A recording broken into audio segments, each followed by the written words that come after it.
morning, Honors Math 3. Let's see. Today is Thursday, March 19th, and today's workout day. So hopefully you can squeeze that in your busy schedule today. And tomorrow, Friday, Hawaiian Day, to kick off spring break. I'm going to call today's video Homework Helpline. I'm just going to do a few select problems. You tried the odds from the homework yesterday, and I picked a few that you might have questions on. So in this first section, write the first 5 terms of the sequence and determine whether or not the sequence is an arithmetic sequence. I'm going to look at number 3. I'm going to list the first 5 terms, plugging in my subscript for n, so that first term becomes 2 to the first plus 1. Next term, 2 to the second plus 2. Third term, 2 to the third plus 3. 2 to the fourth plus 4. 2 to the fifth plus 5. Pause and make those computations. Please check your terms. I get those first 5 terms of 3, 6, 11, 20, and 37. If you look at the difference between these terms, there's not a constant difference, so the sequence is not arithmetic. As you're working through your homework yesterday and today, start to look for patterns. Sequences that are arithmetic, sequences that are not arithmetic, and you'll start to see certain characteristics in that general term, and you'll start to recognize when a sequence is arithmetic. I'm going to move on to number 5. Hopefully you tried it yesterday. If you have any questions, I can help you with it here. Find the nth term of the sequence. When you're asked for the nth term of the sequence, that is the general term. How do you find the nth term of an arithmetic sequence? That is the first term plus n minus 1 differences. Always one less difference than the term number. So in this case, a sub n is equal to the first term, negative 6, plus n minus 1 differences. What's happening in this sequence? The difference between terms is 2.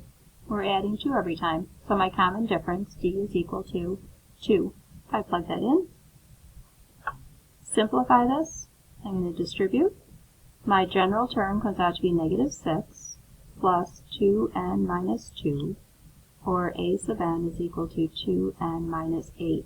Again, we do simplify that general term because then you'll start to see what an arithmetic sequence always looks like. Pretty typical form for an arithmetic sequence. Then you're asked to find the 20th term, so a sub 20, of course, you have a nice formula now. 2 times 20 minus 8. A sub 20 is equal to 40 minus 8, which of course is 32. Alrighty, let's see. Some of the problem is you'll notice on your homework you're just trying to figure out what you're asked to find. Alrighty, so again, we want to find the nth term of the sequence. I'm going to look at number 11 if I could. Find the nth term of this arithmetic sequence. Nth term is a sub n, is always the first term plus n minus 1 of those common differences. Okay, so what you start to notice is we need to find 2 things. We have to find the common difference between terms, and we have to find that first term. And then we'll be able to find the general term a sub n. So I'm going to find d, the common difference.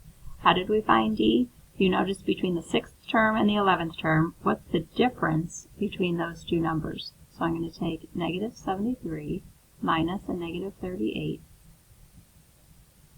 over how many terms am I hopping from? The 6th term to the 11th term, 11 minus 6, that's the number of steps that I'm taking for that common difference. That gives me negative 35 over 5 is equal to negative 7. So that is my common difference of negative 7. Now I need to find a sub 1, the first term, and I'll be able to plug that in. Let's use that 6th term. Notice the 6th term is going to be the first term plus only 5 of those common differences, which was negative 7. That means that my 6th term, which was negative 38, will equal the first term minus 35.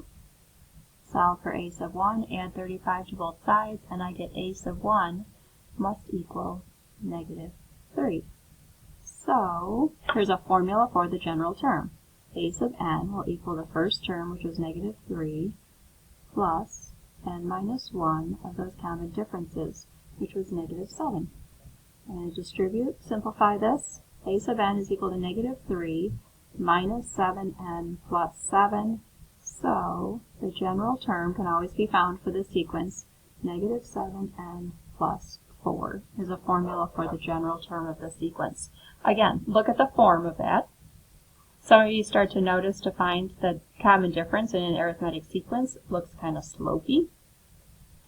And when you look at that general term and simplify it, here's my completed homework. As you work through some things today, you'll start to notice a pattern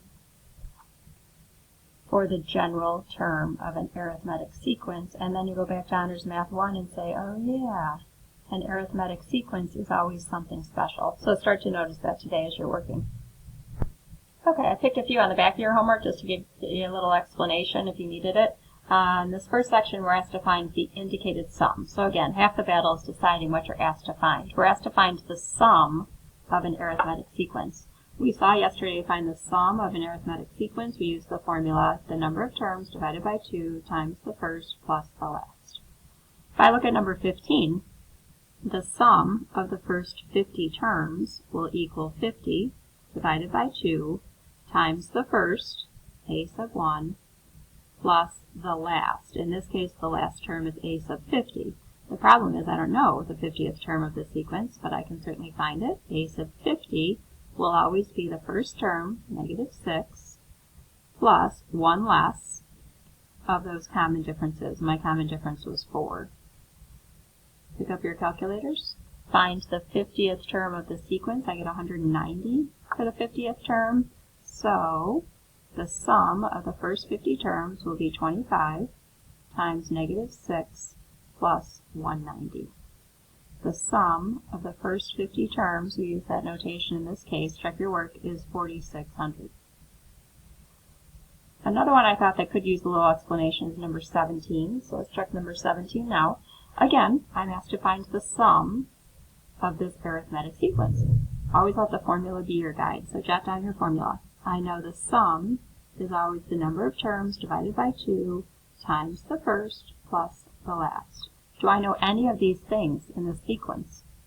Number of terms, first term, or the nth term? Actually, I do. This is the first term. This is the nth term. So, and I don't know how many terms that is. So that kind of guides me. I need to find n, the number of terms. Okay, so let's see. Let's start to plug into it. Let's find n. Okay, so I know that the nth term is always the first term plus n minus 1 differences. Here, the nth term will be the first term, 0.5, plus n minus 1 differences. What's the difference between these terms? Notice it's increasing, and it's increasing by 0.8. Actually, I know the nth term.